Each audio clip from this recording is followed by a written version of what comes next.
মৰিয়নি সমষ্টিৰ পৰা ডক্টৰ জ্ঞানশ্ৰী বৰাক প্ৰাৰ্থিত্ব প্ৰদান কৰিছে ৰাইজৰ দলে আৰু সেই সন্দৰ্ভত প্ৰতিক্ৰিয়া প্ৰকাশ কৰিছে বৰ্তমানৰ বিধায়ক ৰূপজ্যোতি কুৰ্মীয়ে। তেখেতে কৈছে যে সৰু ছোৱালী সৰু ভণ্টি আহিছে, আহক ৰাইজৰ মাজলৈ যাওক ইত্যাদি কথা কৈছে।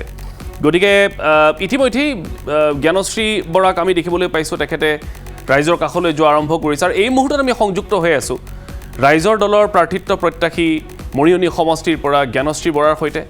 জ্ঞানশ্ৰী স্বাগতম আৰু অভিনন্দন জনাইছোঁ প্ৰথমতেই আপোনাক যে যিটো আপুনি এটা গুৰু দায়িত্ব আপুনি আচলতে এৰি ৰাজনীতিত প্ৰৱেশ কৰিছে, এইটো এটা আৰু ডাঙৰ গুৰু দায়িত্ব। গতিকে তাৰ পাছত এতিয়া প্ৰাৰ্থিত্ব প্ৰত্যাশী প্ৰথমবাৰতেই, গতিকে স্বাভাৱিকতেই আপোনাৰ ওপৰত মানুহৰ আশাও থাকিব, আস্থাও থাকিব, আপোনাৰ নিজৰ আচলতে ৰাইজৰ ওচৰলৈ যাবলৈ হয়তো কিছু কনফিডেন্সৰো প্ৰয়োজন হ'ব, লগতে আপুনি কেনেকৈ ৰাইজৰ কাষলৈ যাব পাৰে সেইখিনিও নিশ্চয় আপুনি চিন্তা কৰিব লাগিব।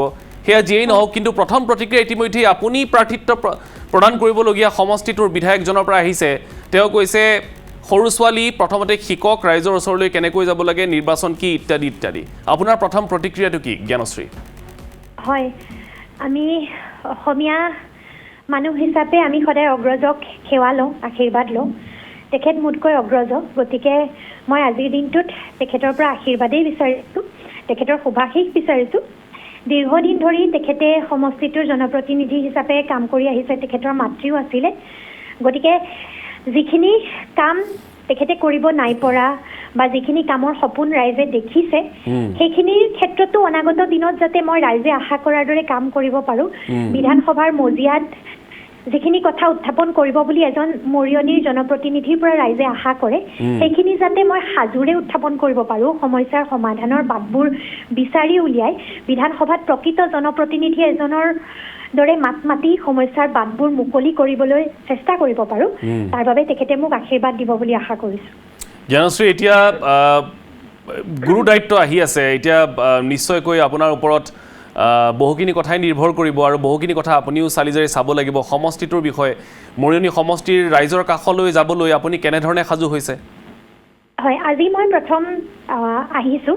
ইয়াৰ আগত মই আহিছিলোঁ কা আন্দোলনৰ প্ৰেক্ষাপটত মৰিয়নিৰ বিভিন্ন ঠাইলৈ আহিছিলোঁ, ৰাইজৰ মাজলৈ গৈছিলোঁ আৰু সেইবাবেই হয়তো মৰিয়নিৰ ৰাইজে মোক বিগত দিনকেইটাত খুব আশাৰে মাতিছিল, কাৰণ আদৰ্শগত দৃষ্টিৰে মই তেতিয়া যিখিনি কথা কৈছিলোঁ, অসমৰ সপোনৰ কথা কৈছিলোঁ, সেইখিনি কথা আজিৰ দিনটোতো মোৰ বাবে একেই আছে, সপোনবোৰ আৰু সমস্যাৰ কথাবোৰ একেই আছে।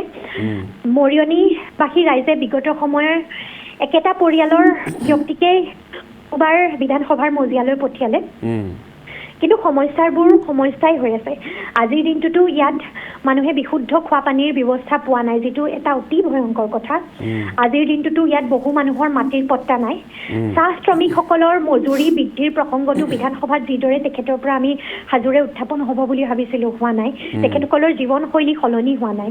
আজি কৃষকৰ সন্তান, শ্ৰমিক এজনৰ সন্তান ভাল বিদ্যালয়খনত পঢ়িবলৈ সকলোৱে আশা কৰে, কিন্তু বিদ্যালয়সমূহৰ উন্নয়নৰ ক্ষেত্ৰত বিশেষ একো আগবঢ়া নাই। আজি চিকিৎসাৰ ক্ষেত্ৰত আটাইতকৈ বেছি জীয়াতু ভুগিব লগা হৈছে মৰিয়নিবাসীৰ ৰাইজে।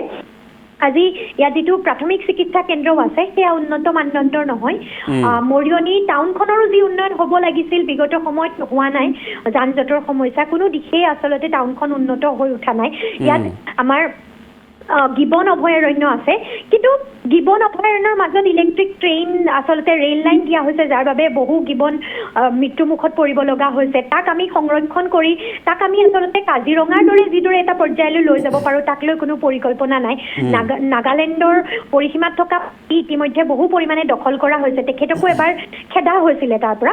সীমা সমস্যাৰ প্ৰসংগটোতো তেখেতে দীৰ্ঘদিন ধৰি ইয়াত মাত মতা নাই। শেহতীয়াকৈ এটা জলাশয় খান্দিবলৈ লোৱা হৈছে 1700 বিঘা মাটিত।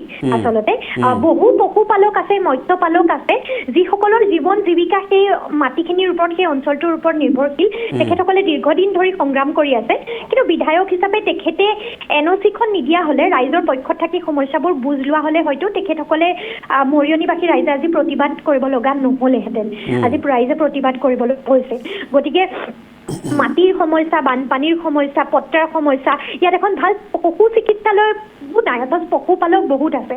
গতিকে এই সমগ্ৰ সমস্যা সমাধানৰ ক্ষেত্ৰত আজি চাহ শ্ৰমিকসকলৰ জীৱনশৈলী পৰিৱৰ্তনৰ ক্ষেত্ৰত দীৰ্ঘদিন ধৰি ৰূপজ্যোতি কুৰ্মী ডাঙৰীয়া, তেখেতৰ মাতৃ, তেখেতসকলে কিন্তু জ্ঞানশ্ৰী এতিয়া আমি যদি চাওঁ বিগত 2021 যি উপনিৰ্বাচন হৈছিল, সেই উপনিৰ্বাচনত মৰিয়নি সমষ্টিটোৰ পৰা ৰূপজ্যোতি কুৰ্মীয়ে 55,000 ভোট পাইছিলে।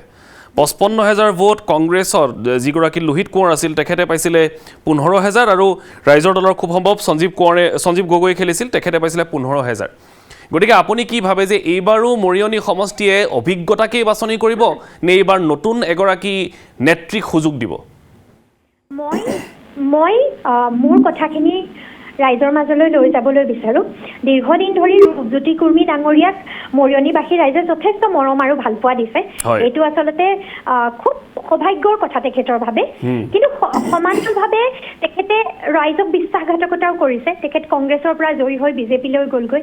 তাৰ পাছতো 5টা বছৰত আচলতে তেখেতৰ পৰা ৰাইজে যিদৰে আশা আকাংক্ষা আছিল, সেই আশা আকাংক্ষাখিনি সমাধানৰ ক্ষেত্ৰত তেখেতে বিধায়ক এজনৰ যিখিনি কাম কৰিবলগীয়া, সেই কৰিবলগীয়া কামখিনিৰ বিষয়ত তেখেতৰ কিন্তু ভাল স্পষ্ট উত্তৰ আজিৰ দিনটোতো নাই।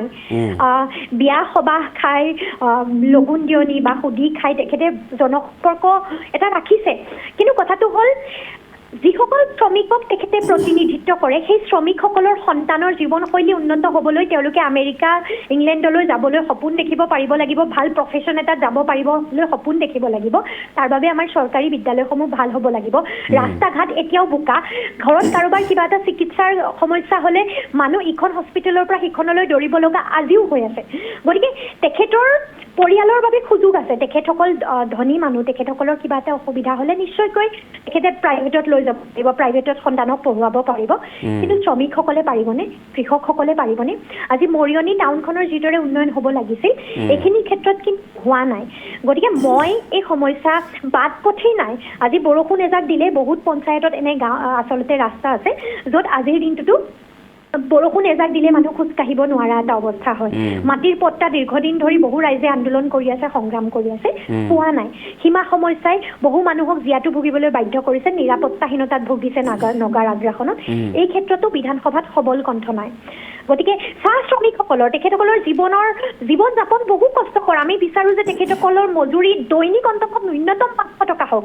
কিন্তু এই বিষয়টোত ৰূপজ্যোতি কুৰ্মী ডাঙৰীয়াই বিধানসভাত সাজোৰে মাত মতা নাই। গতিকে ৰাইজে মৰম দিছে নিশ্চয়কৈ, কিন্তু সেই মৰমৰ প্ৰতিদান তেখেতে কিদৰে দিছে সেয়াও ৰাইজে মই ভাবোঁ যে বিচাৰ বিশ্লেষণ কৰিব।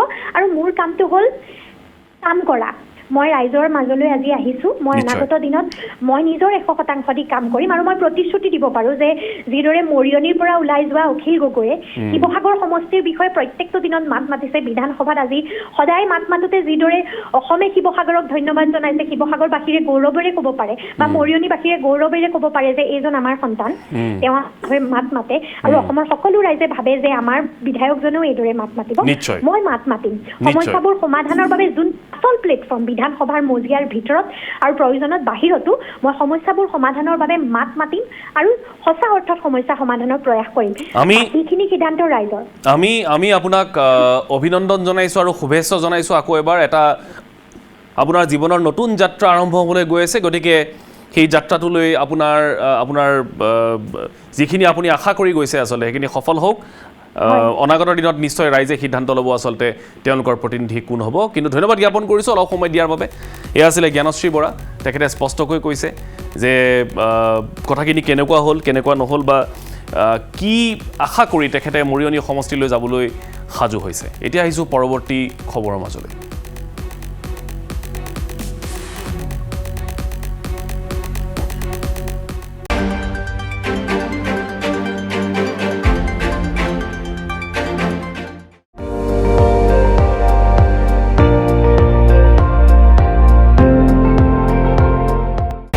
আপুনি চাই আছে ND24, সৰ্বশ্ৰেষ্ঠ নহয় সৰ্বোত্তমৰ দৌৰ।